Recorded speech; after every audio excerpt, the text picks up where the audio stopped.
ప్రైజుల దేవుడికి స్తోత్రం అండి. మీరందరూ క్షేమంగా ఉన్నారండి. దేవుడి మహాకృపతో అనే దినంలో ప్రార్థిస్తున్నాం.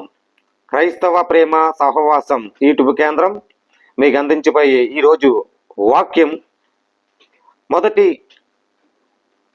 ఆదికాండము మొదటి వచనం. ఆది యందు దేవుడి భూమి ఆకాశము సృష్టించెను. భూమి నిరాకారముగాను శూన్యముగాను ఉండెను.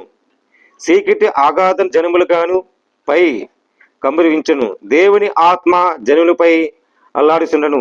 దేవుడు వెలుగు కమ్మెను, పలగక వెలుగు కలిగెను. వెలుగు మంచిదైనట్లు దేవుని సూచించెను.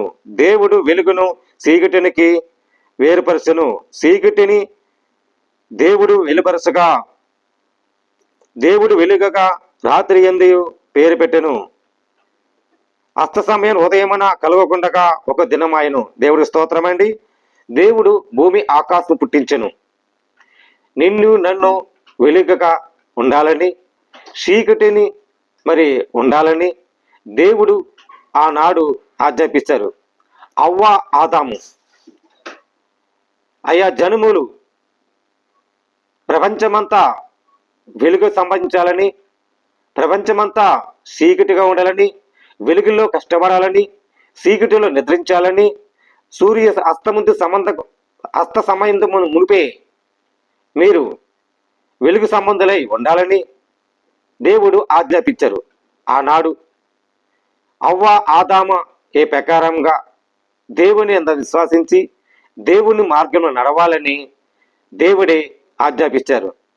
ఈ విషయాలను భూమికి ఎంత దూరమో ఆకాశముకు అంత దూరం మనం వెలుగు సంబంధులము. దేవుని బిడ్డలుగా వెలుగు సంబంధులై ఉండాలి. చీకటి అంటే నిద్ర సమయంలో విశ్రాంతి దినము, అంటే పగలంతా కష్టపడి రాత్రంతా మనం విశ్రాంతి దినం తీసుకోవాలి. ఈరోజు మీకు చీకటికి వెలికి మరి మాట్లాడను.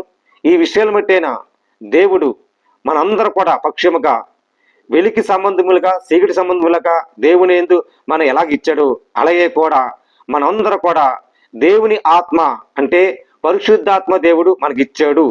మనం హృదయమున అలాగే పగలైన చీకటి అయినా మన దేవుని విశ్వాసించి ఆయన ఆరాధించి కొనసాగిద్దాం.